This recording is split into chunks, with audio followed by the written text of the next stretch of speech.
तो एपिसोड की शुरुआत होती है जॉन क्रीज के पास्ट से, जहाँ पर वो मिलिट्री में है और उसे कैप्टन बुलाते हैं एक अलग स्पेशल मिशन के लिए, जहाँ पर वो और उसके दोस्त कैप्टन के साथ जाएंगे बैक टू द प्रेजेंट। वो कुछ एथलीट बैकग्राउंड वाले लड़कों को ढूंढ रहा है, या फिर हम कहें स्टूडेंट्स को ढूंढ रहा है, जो कि कोबरा काई को आगे जाके काफ़ी अच्छा फ़ायदा पहुँचा सकते हैं। तो वो काइलर और उसके फ्रेंड्स को कोबरा काई इन्वाइट करता है और वो लोग आ भी जाते हैं। काइलर और उसके दोस्तों को देखकर हॉक काफ़ी ज़्यादा नाराज़ है, क्योंकि ये वही लड़के थे जिन्होंने हॉक को बुली किया था।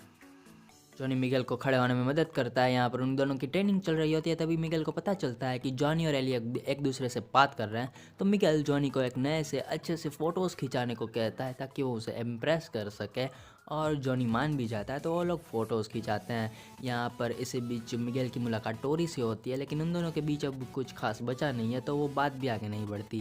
डैनियल जापान से घर आता है, उसकी डील कंफर्म हो चुकी है, लेकिन घर आता ही पता चलता है कि मियागी डो और कोबरा काई के बीच में फिर से लड़ाई हुई थी। तो अब वो सोचता है कि जॉन क्रीज का कुछ करना ही पड़ेगा। तो कोबरा काई का जो असली लैंडलॉर्ड है, वो घर पर डिनर के लिए इनवाइट करता है और उन्हें काफ़ी बढ़िया डील देते हैं ताकि वो जॉन क्रीज को कोबरा काई से निकाल दे। लैंडलॉर्ड ये बात मान जाता है। यहाँ पर क्रीज कोबरा काई में नए और पुराने स्टूडेंट्स के बीच में मैच करवा रहा है, जहाँ पर मीक काइलर से हार जाता है तो वो कोबरा काई में अपना स्पॉट खो बैठता है। टोरी भी दूसरे लड़के से जीत जाती है, तो यहाँ पर टोरी अपना स्पॉट वापस से हासिल कर लेती है। लेकिन अब बारी आती है हॉक की और एक मोटे की। यहाँ पर ये मोटा ही था जिसने हॉक को बुली किया था। Well, I am not being a resist, लेकिन ये मोटा काफ़ी बुरा आदमी था, वैसे अभी भी है। तो इसका फाइटर चूज करने से पहले ही हॉक यहाँ पर आ जाता है और वो कहता है कि ये इससे लड़ेगा। तो हॉक और इस मोटे की फाइट शुरू होती है और हॉक बहुत ही गंदा वाला मारता है इससे, मतलब बहुत ही ज़्यादा गंदा वाला। और एंड में हमें यहाँ पर ये बात तो पता चल जाती है कि जैसे द फाइट क्लब में जैरेड लूटो का फेस था, वैसे ही इस मोटे का भी होने वाला है। लैंडलॉर्ड दो बाउंसर्स के साथ क्रीज के पास जाता है, लेकिन क्रीज उन दोनों को पेल देता है। डैनियल को ये लगता है कि क्रीज भी गया तो अब सारी मुसीबतें उन्हें छोड़कर जा चुकी है, लेकिन क्रीज अभी भी नहीं गया तो मुसीबत भी नहीं गई। क्रीज यहाँ पर डैनियल को कॉल करता है और उसे वार्निंग देता है और उसकी कार की शॉप में कोबरा छोड़ देता है, जिससे डैनियल की फट जाती है। यहाँ पर सैम को टोरी का हेलुसिनेशन आता है। वो एक सपना था जो कि उन दोनों के बीच की लड़ाई होती है और सैम उसमें हार जाती है, लेकिन वो सपना टूट जाता है और हमें दिखाया जाता है मिगेल, जो कि फाइनली अब अपने पैरों पर चल रहा है। And this is the happiest moment of every cobra काई फैंस लाइफ।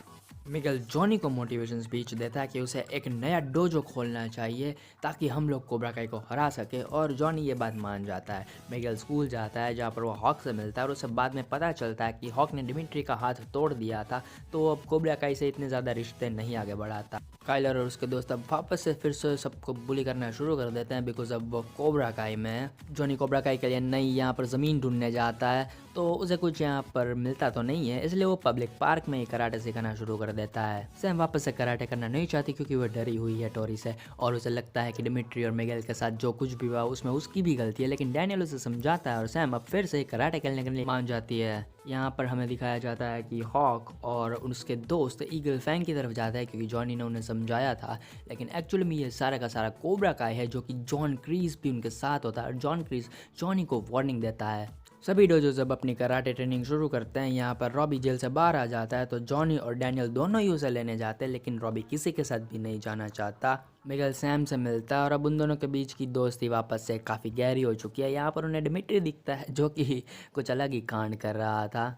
यहाँ पर रॉबी टोरी से मिलता है और उन दोनों के बीच सीरियस बातें होती है। यहाँ पर तीनों ही डोजोस अपनी प्रैक्टिस कर रहे होते हैं, तभी लोगों को पता चलता है कि all valley karate tournament cancel हो चुका है और सभी के बम्बू लग चुके हैं। अब सब लोग शॉक में हैं, तो वो लोग अपना पक्ष रखने के लिए यहाँ पर मीटिंग में जाते हैं। यहाँ पर सभी लोग ट्राई करते हैं ऑल वैली को वापस लाने की, लेकिन कुछ भी फ़ायदा नहीं होता। तभी मिगेल हीरो वाली एंट्री मारता है।